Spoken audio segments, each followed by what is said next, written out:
आइए स्टार्ट करते हैं।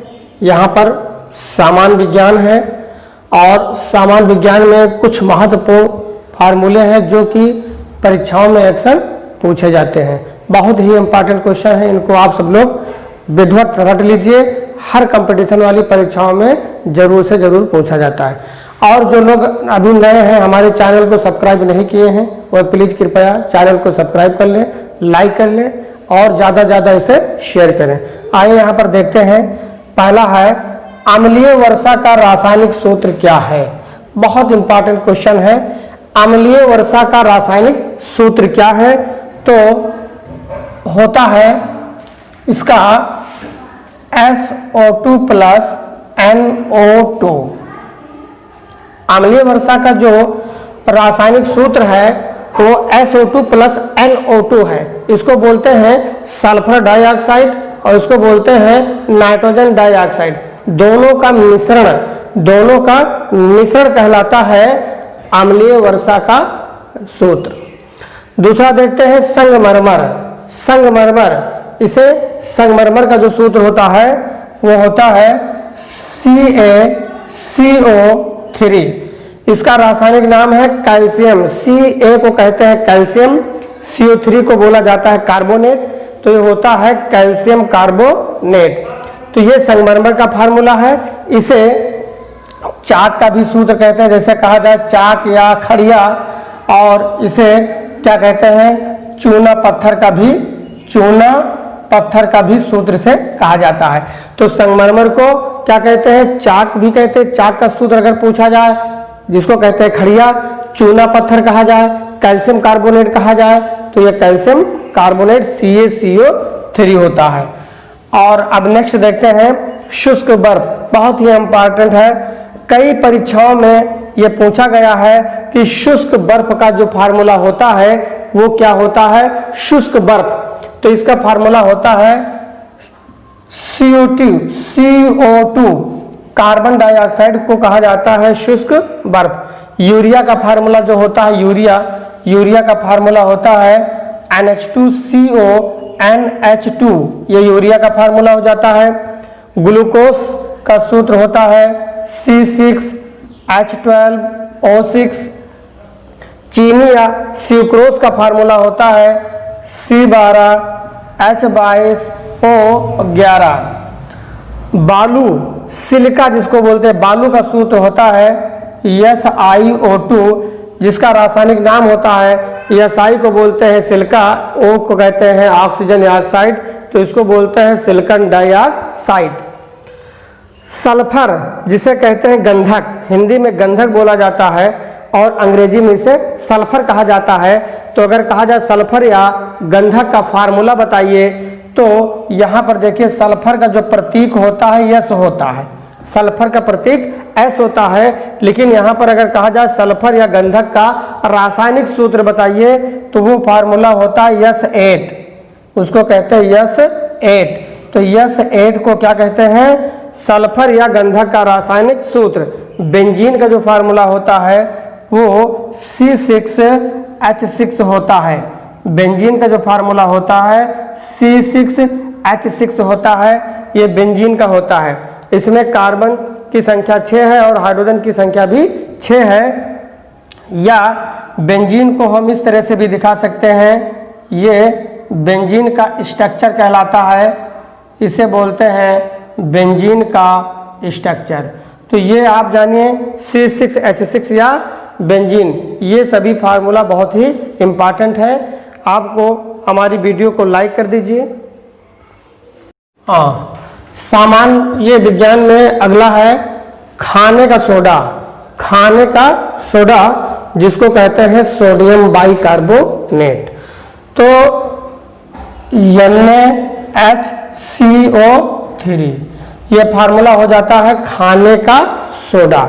ये खाने का सोडा का सूत्र होता है और इसका रासायनिक नाम होता है, Na को सोडियम बोलते हैं, H को हाइड्रोजन बोलते हैं या बाई पढ़ देते हैं, CO3 को बोलते हैं कार्बोनेट। तो ये बन जाता है सोडियम बाइकार्बोनेट या सोडियम हाइड्रोजन कार्बोनेट। ये खाने का सोडा है। कास्टिक सोडा का जो सूत्र होता है NaOH होता है।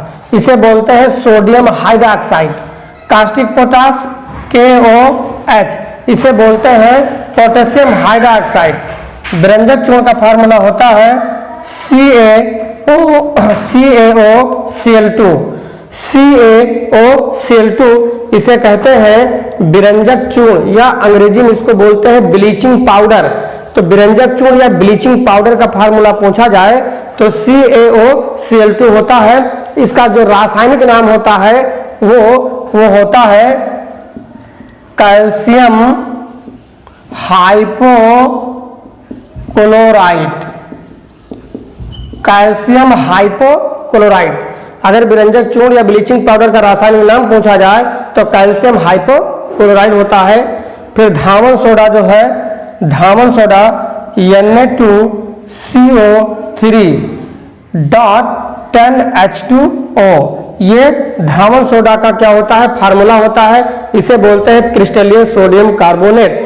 Na माने सोडियम, CO3 माने कार्बोनेट, सोडियम कार्बोनेट। और जहां जिस यौगिक में जल की मात्रा होती है तो उसे पढ़ते हैं क्रिस्टलीय। तो Na2CO3 इसमें जल है तो इसको कहा जाएगा क्रिस्टलीय सोडियम कार्बोनेट, जिसको कहा जाता है धावन सोडा। धावन सोडा का फार्मूला होता है Na2CO3.10H2O। फिटकरी का फार्मूला है, फिटकरी का फार्मूला भी बहुत इंपॉर्टेंट है। इसको अंग्रेजी में एलम बोलते हैं, एलम, ALUM। एलम माने होता है फिटकरी। तो एलम जो होता है वो क्या होता है, K2SO4 into Al2SO4 का होल थ्राइस into 24H2O। ये फिटकरी का फार्मूला होता है K2SO4 into Al2SO4 का होल थ्राइस into 24H2O। इसका जो रासायनिक नाम होगा पोटेशियम एल्युमिनियम सल्फेट होता है। पोटेशियम एल्युमिनियम सल्फेट इसका रासायनिक नाम होता है। लाल दवा, लाल दवा का फार्मूला होता है KMNO4। KMNO4 को कहते हैं लाल दवा। इसका रासायनिक नाम होता है पोटेशियम परमैंगनेट। ये काम कहाँ आता है, इसका जो जलीय विलयन है वो घाव धोने के काम आता है। अगर कहीं पे फुड़िया हो जाता है तो डॉक्टर लोग जब फुड़िया को साफ करते हैं तो लाल दवा से साफ किया जाता है और इसका जलीय विलयन ही घाव धोने के काम आता है, पोटेशियम परमैंगनेट, जिसको कहा जाता है लाल दवा। नीला थोथा, नीला थोथा का होता है CuSO4.5H2O।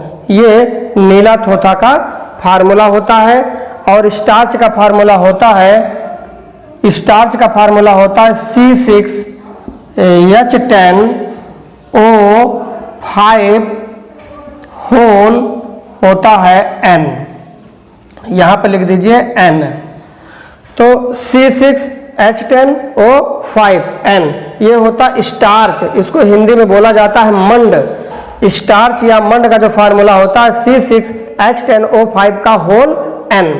नीला थोथा है CuSO4.5H2O। इसका रासायनिक नाम क्या होता है, Cu को कॉपर बोलते हैं, SO4 को सल्फेट कहा जाता है, तो ये कहलाता है कॉपर सल्फेट। अब यहाँ पर दो फार्मूला और देखिए, यहाँ पे लिखा है बिना बुझा चूना, बिना बुझा चूना। अब इसका होता क्या है, बिना बुझा चूना का जो फार्मूला होगा वो होगा, यहाँ पे लिखा जाएगा CaO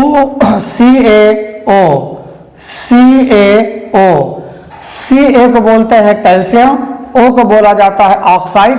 तो ये बिना बुझा चूना का जो रासायनिक नाम होगा वो कैल्शियम ऑक्साइड होगा। बुझा चूना का जो फार्मूला होता है, बुझा चूना का जो होता है वो CaOH का होल ट्वाइस। तो ये आपका है बिना बुझा चूना, इसका रासायनिक नाम होता है कैल्शियम ऑक्साइड। ये है बुझा चूना जिसको बखरा चूना बोलते हैं, इसका जो फार्मूला होता है CaOH का होल ट्वाइस, इसको बोला जाता है कैल्शियम हाइड्रोक्साइड। तो ये फार्मूला है इनका आप लोग जो है स्क्रीनशॉट ले लीजिए। हाँ, यहाँ पर देखिए माइटोकॉन्ड्रिया, उस बायोलॉजी के क्वेश्चन हैं बहुत इम्पॉर्टेंट। माइटोकॉन्ड्रिया में ग्लूकोज का विखंडन होता है, ये आपको जानकारी होना चाहिए कि माइटोकॉन्ड्रिया में किसका विखंडन होता है। तो माइटोकॉन्ड्रिया में ग्लूकोज का क्या होता है, विखंडन होता है। तो जब माइटोकॉन्ड्रिया में ग्लूकोज का विखंडन होता है तो क्या होता है, तो एटीपी एडेनोसिन ट्राइफॉस्फेट का निर्माण होता है, और एटीपी माने ऊर्जा का निर्माण होता है। तो अगर कहा जाए कि माइटोकॉन्ड्रिया में किसका निर्माण होता है, माइटोकॉन्ड्रिया में किसका निर्माण होता है, तो आपका जवाब होगा एटीपी अर्थात ऊर्जा का निर्माण होता है। तो माइटोकॉन्ड्रिया में ऊर्जा का निर्माण किस तरह होता है, तो आपको कहना है ग्लूकोज के विखंडन द्वारा। तो माइटोकॉन्ड्रिया में ऊर्जा का निर्माण होता है, एटीपी का निर्माण होता है, लेकिन किस कारण होता है, तो आपको कहना है ग्लूकोज के विखंडन के द्वारा। तो जब माइटोकॉन्ड्रिया में ग्लूकोज का विखंडन होता है तो एटीपी अर्थात ऊर्जा का निर्माण होता है। अगला क्वेश्चन है, जीव द्रव्य को जीवन का भौतिक आधार किसने कहा? जीव द्रव्य को जीवन का भौतिक आधार किसने कहा? तो प्रोफेसर हक्सले ने कहा था। किसने? प्रोफेसर हक्सले ने कहा था। अगला क्वेश्चन, टमाटर में लाल रंग, आपने देखा होगा टमाटर पहले हरा होता है बाद में लाल हो जाता है। तो टमाटर जब लाल होता है तो किस कारण लाल होता है? लाइकोपीन के कारण होता है। अब देखिए लैक्टोज में क्या पाया जाता है? लैक्टोज क्या है? दूध। अगर है दूध तो दूध में क्या पाया जाता है? तो दूध में पाया जाता है, दूध में क्या पाया जाता है? लैक्टोज पाया जाता है। कार्बोनिल अम्ल सोडा वाटर में पाया जाता है। सोडा वाटर में कार्बोनिल अम्ल होता है, दूध में लैक्टोज होता है। बहुत इंपॉर्टेंट क्वेश्चन है, इनको आप लोग विधिवत तैयार कर डालिए, कोई भी परीक्षा हो आपको क्वेश्चन मिलना ही मिलना है। तो लैक्टोज दूध में, कार्बोनिल अम्ल सोडा वाटर में, फार्मिक अम्ल लाल चींटी में पाया जाता है। टार्टरिक अम्ल इमली में पाया जाता है, इमली या अंगूर के रस में भी पाया जाता है, अंगूर के रस में। इनकी जानकारी होना बहुत जरूरी है। दूध में क्या होता है? लैक्टोज पाया जाता है, लैक्टोज अम्ल, सोडा वाटर कार्बोनिक अम्ल में। और लैक्टोज कहाँ पाया जाता है? दूध में। कार्बोनिक अम्ल कहाँ पाया जाता है? सोडा वाटर में पाया जाता है। फार्मिक अम्ल कहाँ पाया जाता है? लाल चींटी में पाया जाता है। और टार्टरिक अम्ल जो होता है वो इमली या अंगूर के रस में पाया जाता है। नेक्स्ट क्वेश्चन, नाभिक के अतिरिक्त कोशिका के किस कोशिकांग में डीएनए डीऑक्सीराइबोज न्यूक्लिक अम्ल, इसका पूरा नाम होता है डीऑक्सीराइबोज न्यूक्लिक अम्ल। तो नाभिक के अतिरिक्त कोशिका के किस कोशिकांग में डीएनए होता है? तो कहाँ होता है? माइटोकॉन्ड्रिया में होता है। और कहाँ होता है? केंद्रक में होता है। और कहाँ होता है? हरित लवक में होता है।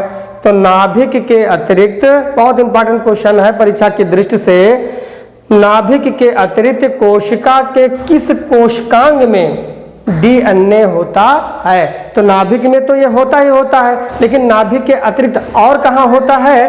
तो होता है माइटोकॉन्ड्रिया में भी होता है, केंद्रक में भी होता है और हरित लवक में भी होता है। एक नोट है आपको याद करना है, अगर एग्जाम में आ जाए कि कवक किसकी बनी होती है? जो कवक होता है, कवक किसका बना होता है? तो जो कवक है वो काइटिन, का से कवक, का से काइटिन, बहुत बार परीक्षाओं में पूछा गया है एग्जाम में, तो आप इनको विधिवत रट डालिए। बहुत ही इंपॉर्टेंट क्वेश्चन है, एकदम छटे हुए क्वेश्चन है, आपको परीक्षा में मिलना ही मिलना है। तो अगर पूछा जाए का से कवक, का से काइटिन, तो कवक किसका बना होता है? काइटिन का बना होता है। का से कवक, का से काइटिन, तो कवक किसका बना होता है? काइटिन का बना होता है। यदि आपको मेरी वीडियो पसंद आ रही है तो इसे लाइक करें, ज़्यादा से ज़्यादा शेयर करें, और चैनल को जो लोग नए हैं वो प्लीज़ सब्सक्राइब जरूर करें। Thank you.